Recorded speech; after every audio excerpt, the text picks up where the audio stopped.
This isn't about making Ganker's Day suck or anything like that.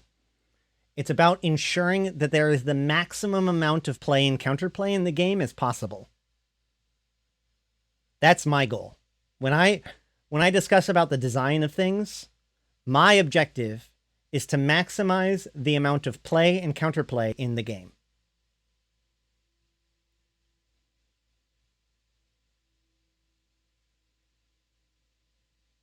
Yes, I've definitely had a lot of people tell me that I'm really nice to fall asleep to. I've never taken it as an insult either. I've also had a lot of people, like back in the day when I did like podcasts and stuff, that would say that they would drive, it was great to drive. Don't do those two things at the same time, though. That's true. You guys are distracting. But these are all good discussions. You've been away from Eve for 6 years and you need to catch up. Whoo-wee. You've missed a lot. You've missed a lot. Thanks, Zetron.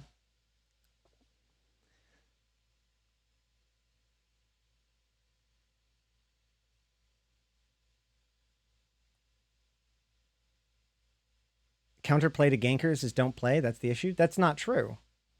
Absolutely not true. Any time that you have ever been ganked in your life, you could have prevented it if you had done it correctly. And I'm not by just not doing it. Anytime that anybody has ever been ganked, they could have prevented it.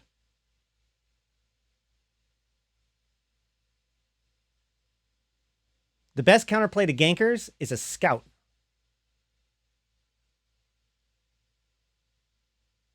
Like that's no bullshit. Like we can talk about all the different ways that you can survive a gank or anything like that, but in the end, the number one defense against disruption is a scout. All right, fine. I'll do my ganking rant. So ganking is not only fine, but it is good for the game. Multi-boxing required. Make a friend. I've actually, as a matter of fact, I can say that because like when we used to move our Orca to get to the next invasion system, we would do that, right? Like we had a Weber, we had a Scout, and we had the main payload. And these were actually 2 or 3 different people. And they had fun doing it together. Because as it turns out, a task that is relatively mediocre or mundane or boring or tedious if you try to do it with multi-boxing ends up being pretty fun if you're actually doing it with another person. There is so much of the fun of this game, the potential fun of this game, that is undermined by the players because we try to do stuff through multi-boxing instead of by working with another person.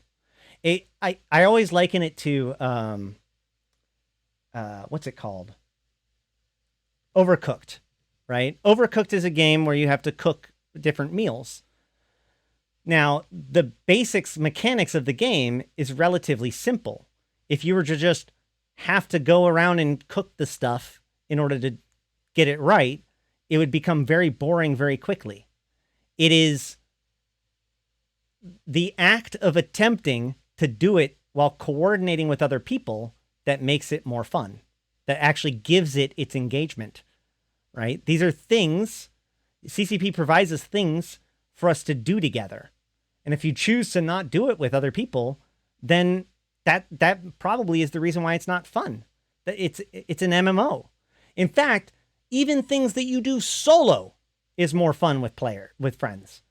I have on many different occasions done missions, level 4 missions, in which everybody in the mission, 07 to you, Not Just Fun, thank you for that T1 sub, 12 months, full year, a full year, Not Just Fun, 07, my friend. Yeah, 3-person Frigate Abyss, more fun than solo. We've done missions where it was like 4 Marauders and like another battleship, just crushing missions, just absolutely destroying them. None of us are in any threat whatsoever. All of us could have soloed any of these missions. But we did it for a while, like a couple of hours, and had fun. Not because the missions were necessarily fun, but it's fun to fly around with your buddies. That's the point. That's why it's an MMO, guys. So on the subject of ganking, not only is ganking okay for the game, it's actually good for the game. And I'm going to take this a step further. The very people who complain and ask for ganking to be removed from the game are the very people whose gameplay would be completely trivialized and made so much less interesting if that was true. You would kill your own game style. Period. Okay? So let's look at this. The main three people who would complain about ganking. Well, no, when I say, fine, for the purpose of this discussion, I'm only describing high-sec ganking. Ganking outside of high-sec is just combat. Okay? So the main three groups of people who are opposed to ganking are miners, mission runners, and haulers, right? Those are the three guys that get ganked. Anybody disagree with that? Anybody have anybody else? That's pretty much it. So here's the thing about that. Part of the interesting thing about Eve is the whole fitting mechanics, right? And with two of the three of those, incursion run, fine, high-level PvE players, mission runners, incursion runners, abyssal runners, that sort of thing. High-end PvE, fine. Leopard players, leopards deserve to be blown up. No,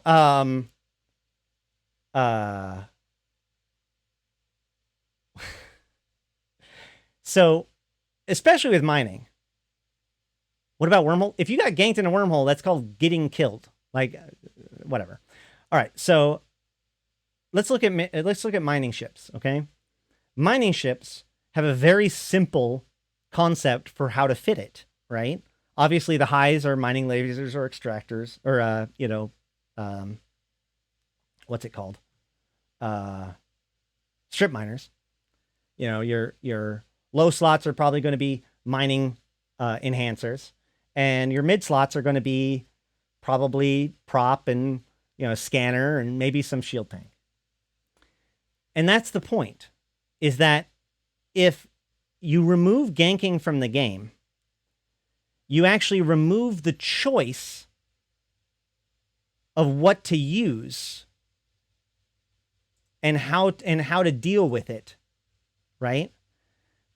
There is a pressure to have the most optimal track, right? I want to maximize my yield. I want to maximize my hauling. You just got ganked? Oh no. You want to maximize your ticks, whatever, right? That is your pressure. And that is what you fit for. If you fit for your mining, you fit for as much throughput as possible. If you're fitting for hauling, you're either fitting for faster warp speeds, faster alignment speeds, or faster or more cargo hold, right? It's all throughput. Ganking provides that counter pressure, right? If it wasn't for ganking, then there would be no reason to ever fit a tank in high sec as a miner or a hauler, right? If right now you get to make a decision with your freighter. Do I want to go with bulkheads? Do I want to go with expanded cargo holds? Do I want to go with inertial stabilizers, right? If you removed ganking, one of those three would be removed from consideration. You no longer need bulkheads. There's only one good choice with a side choice. You could argue inertial stabilizers if you wanted to, but really it's at that point it's throughput. It's cargo space, right? If you were a mission runner and there was no ganking, then there would be no reason to not push for full blinged purple Marauder, right? No one's going to kill you. There is no counter pressure to just buying your way as deep into it as possible. And I'll tell you this right now, that sucks. The game is more interesting because you have to take into consideration ganking. It makes those other options more interesting. It's not just about having the strongest ship. It's about having the strongest ship that has the lowest profile for ganking as possible, right? That's why I fly a Marauder that's fit T2 fit. Not because I can't afford dead space modules, but because I want to lower my profile. That is an interesting decision. That is play and counterplay, right? Whereas if there was no ganking, fuck it. I would just fit my best dead space modules and never even worry about it. And that's less interesting. And here's the problem with that, especially when it comes to hauling and mining, but even to a lesser extent, mission running. Look at the rogue wall and the reign of the rogue wall. You also stream, which massively increases your profile. That's a good point. But the reign of the rogue wall, the problem with the reign of the rogue wall wasn't just that rogue walls were able to get all that minerals. It's that because the rogue wall was able to get those minerals, meant that all of the other people mining had their work devalued, right?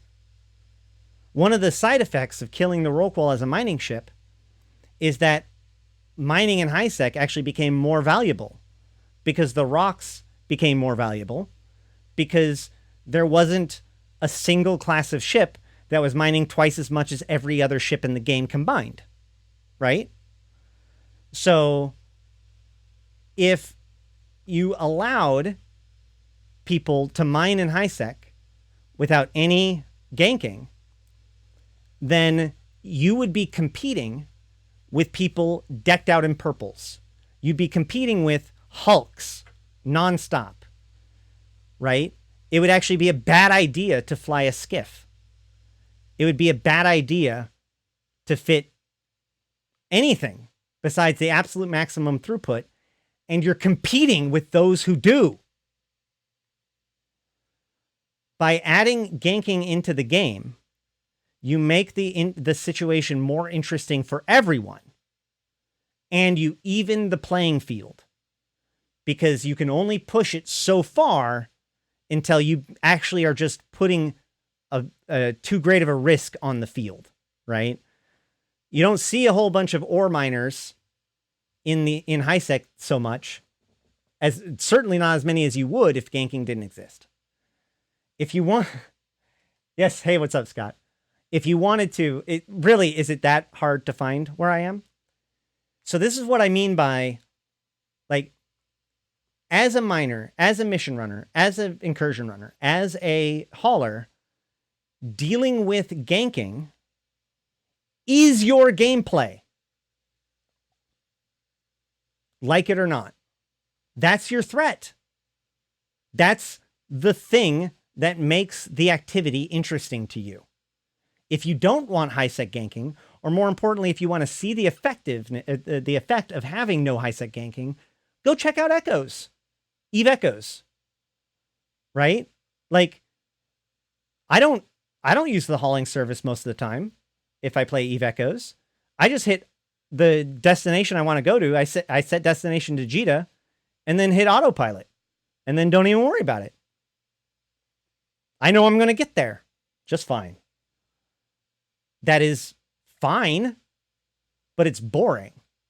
And it makes it so that hauling ends up being not as necessary as a profession. Because why would I pay somebody to haul it if I can just hit autopilot and close my app for, a few minutes? Dr. Device, thank you for joining us down the rabbit hole, which is online. So, high-sec ganking just makes up for people being able to teleport and low and all.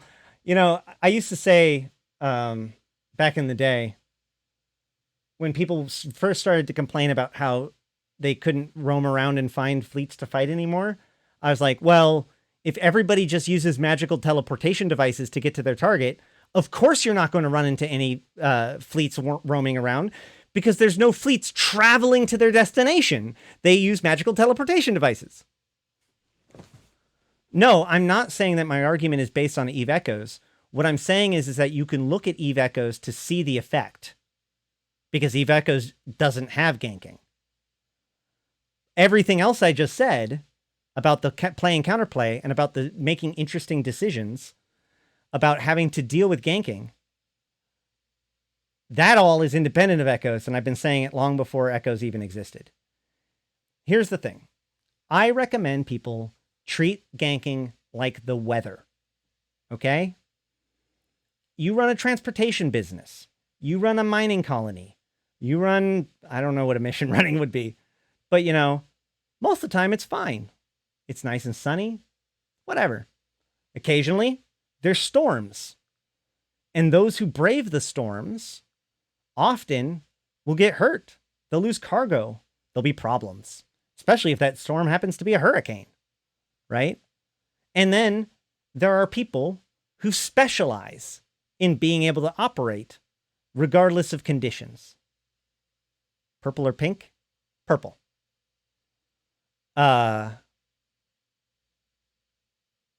Therefore, it isn't about the gankers, right? It isn't about Ico. If it wasn't Ico, it'd be somebody else. Who it is that's doing the ganking doesn't matter. It's not the person that's doing the ganking that is your threat. It's the mechanics that are allowing them to do it. It's the time that you are exposing yourself to that possibility. These other players who are being gankers are... What if it's a double-headed tornado? Run. These gankers are not doing something new and interesting themselves. They are simply representing the realization of a threat that is always there. And this goes back to my other thing, which is, what is the number one way to prevent yourself from being ganked, especially as you're traveling?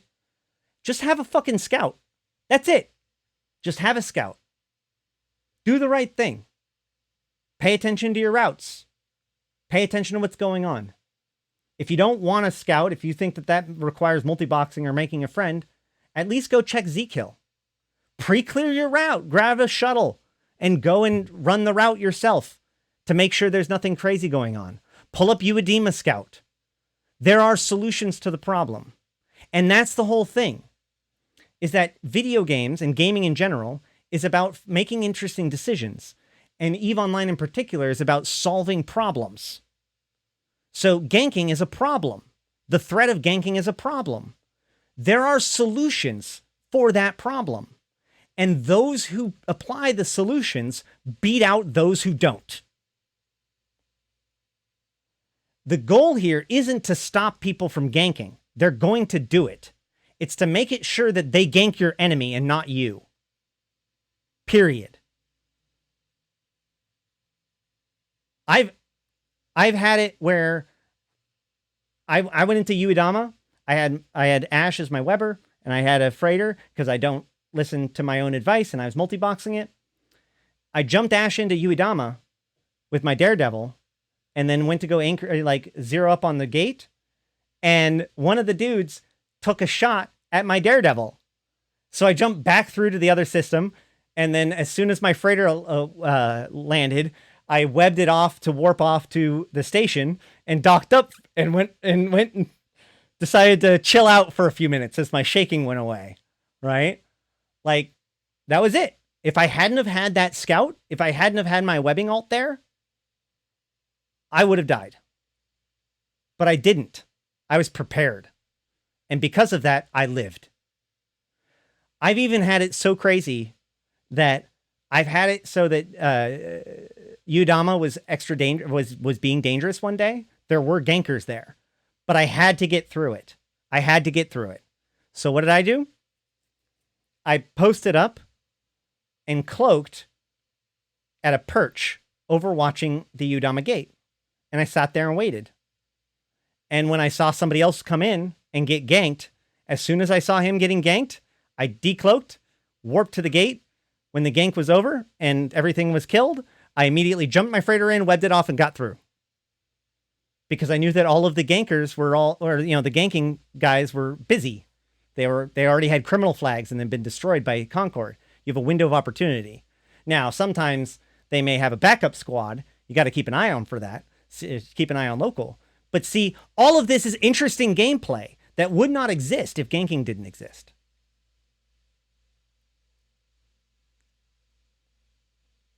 If gankers were forced to move around, then they would be less predictable. And the fact that they're predictable is one of the things that make them circumventable, right? The fact that you know that Udama is the checkpoint or choke point helps you know where you can move around safely and where you can't. Here's another example.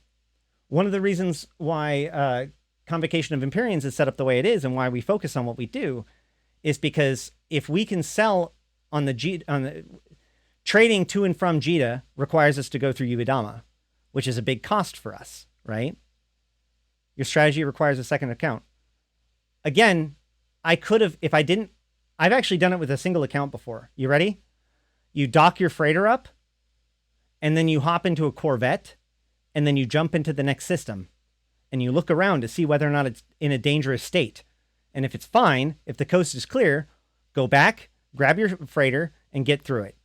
It's not as 100% clean, but the whole point was, I just said, was if the best way to protect yourself against these kinds of threats is to have a scout. Selvala is more dangerous than Udama. That's true. I've actually been ganked, and I got through Udama and thought I was safe and got ganked in Selvala once. That's absolutely true.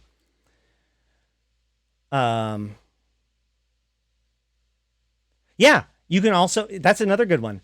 If there's ganking going on in a system, you can actually see there's an indicator. There's an indicator on gates that let you know when a system has a lot of ganking going on. Hold on.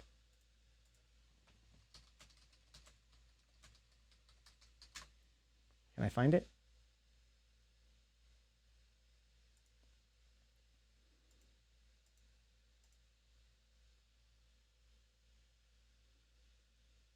So if you see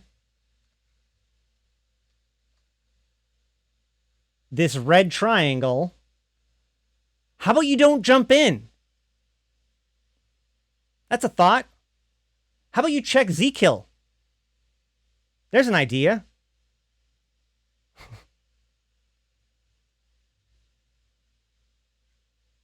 Udam is always red. Probably. My point is that there are options. There is play and counterplay. Gatecheck.com. There's so many different options. And here's the thing. You are on an even playing field with every other hauler in the game. What site for a red triangle? What do you mean? Everyone has to deal with this same threat.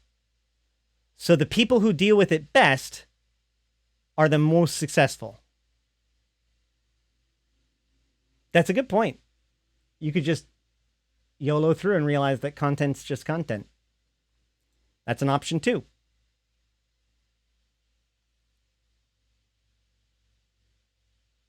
How about people learning from the game before they get ganked? That's an idea. Two things about that. One, often players don't begin to truly learn about the game until they get ganked. And two, CCP has talked about this many, many times, that players who get ganked early on are significantly more likely to stick with the game or come back to the game later than those who don't. Because let me tell you this. Getting killed by other players may or may not make you angry, or may or may not make you committed, may or may not drive you from the game. But every single person that I've brought into the game, I'm pretty sure without exception, every person that I've introduced to EVE Online from outside of the game, if they've quit the game, it hasn't been because they were ganked. It was because they got bored. The game gives you nothing to do. It gives you no objectives. It gives you no direction. It gives you no motivation to keep going. However, I have met many a player who, upon becoming ganked, now have a goal, now have a purpose in life.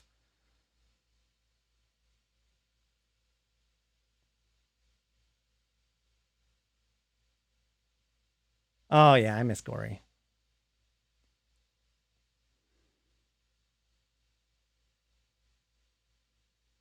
The other thing is that I strongly believe that a player, yeah, isn't that cool? Here, I'll even post the image. Where was I?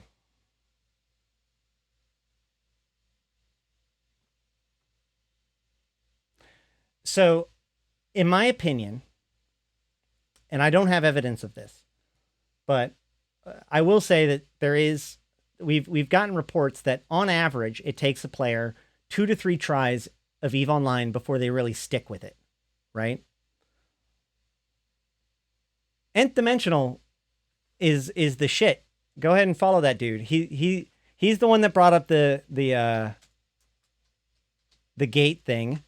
He also, if you want to learn how to explore, if you want to learn how to make money, if you want to learn how to understand this game on a really, really high level, watch Nth Dimensional's shit.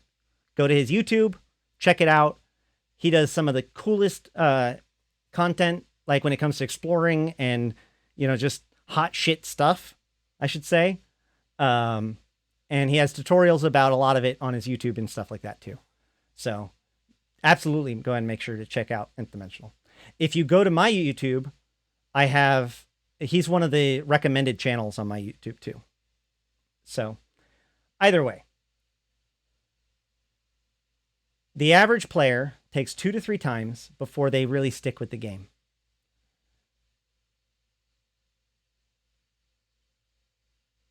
What I personally believe is that the player who gets ganked and therefore rage quits the game, or even, let's not even say ganked, the player who has a negative experience involving a major loss, either by NPCs or by... Uh-oh. Is there more?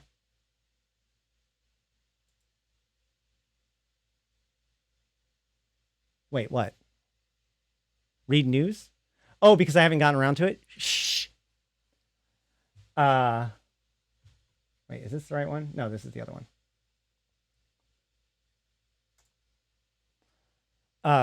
We'll get to that. DD sites not dropping loot is terrible. It's so dumb. The player who rage quits because of a significant loss, especially if it's early in their gameplay, right? They get into the game, they get excited, they delve into it, then they get their ship ganked, and they're like, fuck this, and they quit. Here's the thing about that. That person keeps on existing. They don't just they don't pop out of existence when that happens. They go on living. And in the back of their brain, they know that EVE Online beat them. There are players who don't rage quit. There are players who survive and thrive in New Eden. And you're not one of them. And I believe that, and this is somewhat anecdotal, but it's from talking to a lot of people, that there is something to be said about the person who just blindly, innocently, wanders into EVE Online and gets raffle stomped, and so quits, and then comes back a year or two later. Dajat Lemmont, 07, thank you for that 200 cheer. That person now comes back with a new goal. They understand how dangerous EVE is. They understand what is at stake, and they're coming back because they want to master it. They've let it all wear off. They've let the initial shock of it wear off, and all that's left is the challenge. And I sincerely believe that retains players. That's what gets people to be able to like hook into the game, period. So no, I don't believe that ganking is bad for the game. I believe that ganking is really good for the game for various reasons, both for balance reasons and for the player experience reasons. EVE is the kind of like, to protect people from ganking is to protect people from the game. How long are you going to protect people from ganking? Because all you're doing, Avexer, thank you for joining us down the rabbit hole with EVE Online. All you're doing is convincing that person that they don't need to be careful.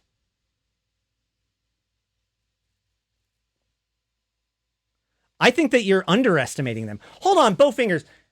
Hold on. You're telling me that this younger generation doesn't want challenges. Have you played Elden Ring? Have you seen its popularity? Are you talking about me? I stick to EVE on the second try? Exactly. It takes that wandering in as an innocent and the wake-up call to figure it out. How long are you going to protect them from it? If you let somebody live for 30 days without letting them get ganked, there's a reasonably good chance that they believe that that's actually just the normal case of events. So as soon as you remove that restriction, it becomes even more unfair. Let the person suffer their loss when that loss is cheap and not really meaningful. It's huge to them, right? The new bro that loses their venture, that's like everything. But it's also just a venture. One of the things about that whole experience is if you have a negative early experience, you learn, A, that this is the nature of things, but more importantly, B, that loss that you just had in the long run is relatively minor and easy to recover from. What you don't want to be is a pilot who's been hauling for 10 years, never had a problem at all until you're hauling with your Orca with T2 BPCs into Uedama. Right? That's the person you don't want to be.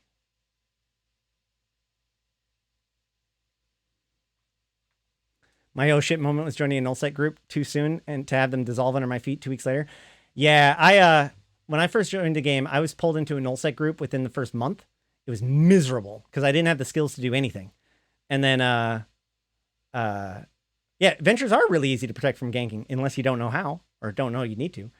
And then like we went on I went on like a weekend camping trip for like a 4-day weekend, came back and all of our SOV was taken. So it was like, oh, well, that was my welcome to EVE. Now, the other piece to this is, I will say, if you are getting ganked more than you would like to, the number one thing I can recommend is getting as far away from Jita as possible. Just stay out of Caldari space. Yes, the majority of players quit way, way, way before they can be ganked.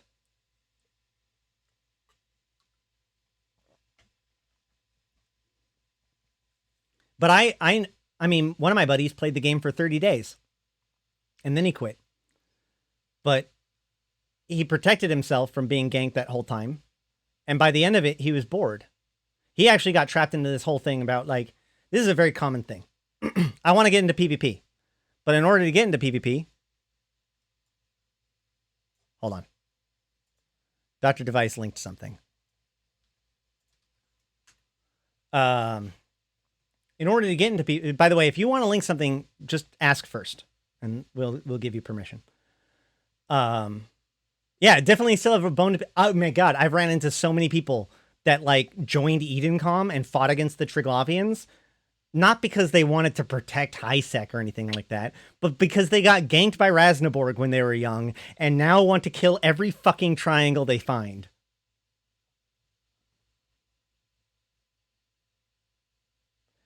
Furthermore, I would say that the player that can't deal with losing a ship, well, it in the long run isn't going to be able to deal with EVE Online in general. Now there is a lot of negative behavior that I think is negatively impacting the game, but just the raw mechanic of ganking itself is not one of them.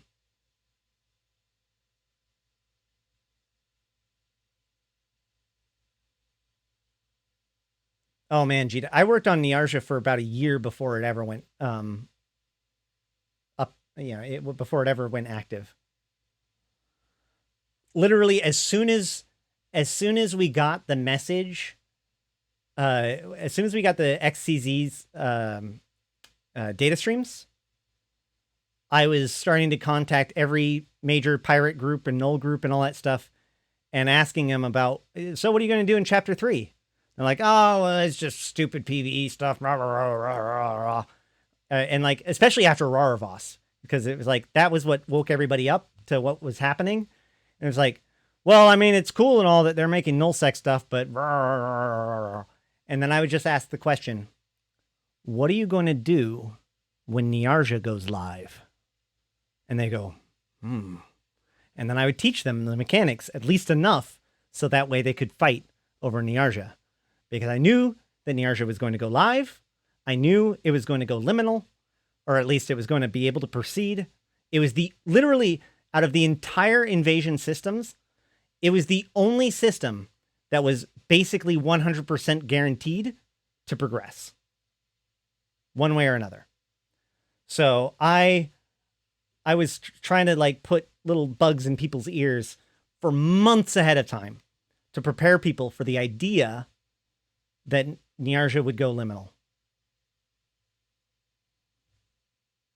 That's absolutely true. Riley, that's absolutely true. I'll be honest with you. The reason why I did it is because we support the Dodixie market. And by cutting off Amar from Jita, that supports the Dodixie market. That's why I did it. Absolutely.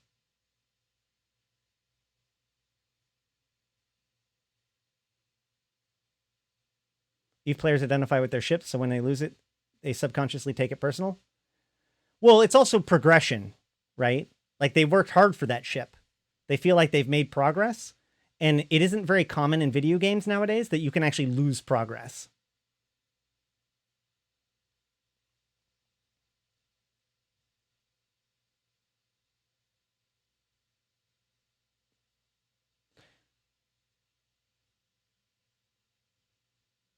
I mean, if I could have sent Uedama into Pochvin, I probably would have.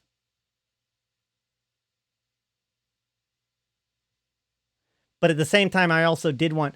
So that's what I was saying, like, about Uedama, is that it's very dangerous, or it's expensive for us to move things from Jita because it has to travel through Uedama.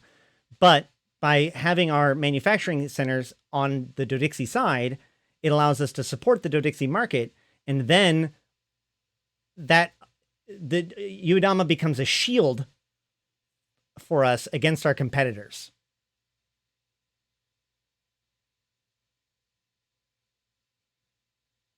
Imagine losing SP if you don't upgrade your clone. Yeah. You know, the thing about that is they didn't remove the removal of SP when you lose your clone because it was terrible to have people make a loss. They removed it because it was a non-choice. Setting my name to Precious, although my ship is cloaked, so hopefully nobody will ever read it. Triggs taking Niarja made Highsec bigger. Well, I'd say more interesting, but yes.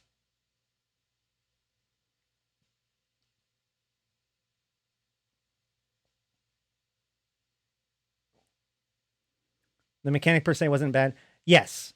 So there was two issues with clone grades as they were. Issue number 1. It was a non-choice. You either upgraded your clone or you made a mistake.